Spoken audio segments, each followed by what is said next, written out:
So I'm cracking beans right now from the garden. These are called a cattle bean, and it looks like a little cow. They're like black and white little things. Kind of a big sized bean, dry bean. And we did black beans yesterday, called black turtle beans.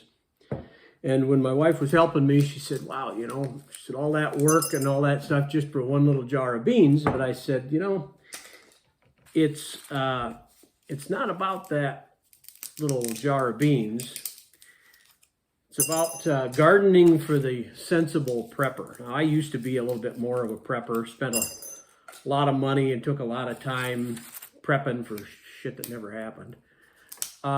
So my gardening philosophy as a sensible prepper is three things. Number one is to have the infrastructure and the knowledge that you need. So you don't have to have a garden that feeds you and your whole family right now, because the grocery store is still open.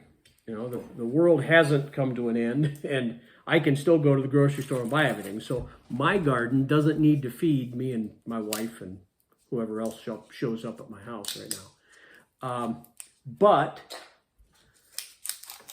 in the event of a bad situation happening in the world, I want to have my garden ready, all of the soil prepped, garden beds built, raised beds. I want to have a rototiller that runs. And I want to have the knowledge to start a bigger garden if I need to. So that's the first thing about being a sensible prepper about your garden. The infrastructure, the knowledge and the infrastructure is the first thing that you've got to have. So that's what you need to have, not a whole garden that can feed you right now. The second thing is to learn what varieties grow well in your region and in your garden the way that you garden. And have those varieties of seeds on hand. So, for example, if it's the end of the world as we know it and the grocery store is closed, you don't want to be caught without beans.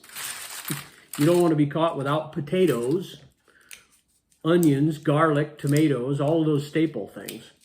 And so you need to know what varieties grow well and have those heirloom varieties that are open air pollinated, so that if you need to start a big, huge garden, you can get out there and fire up your rototiller and plant all of these beans instead of eating them.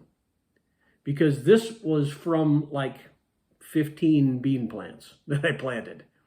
And we've got thousands of beans there. And I could plant a huge patch of beans if I needed to. So that's the second thing. So the first thing is have the infrastructure. Second thing is to have the varieties and on hand that you need.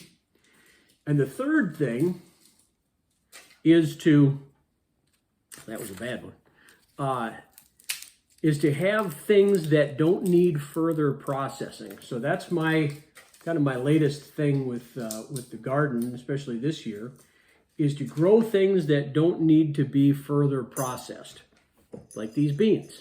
I let these dry on the vine, and now that they're dry and they rattle, they're ready to pick.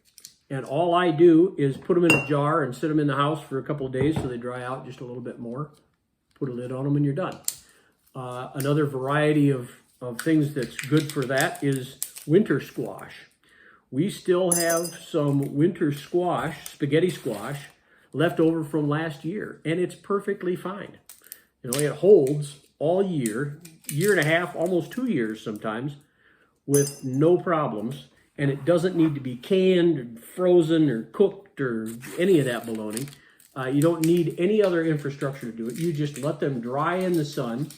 I give them, like my melons or the squash, I just give them a little bit of a wipe down with a little weak bleach solution just to kill any fungus that happens to be growing on the skin. Then you just stack them in the pantry and you're done.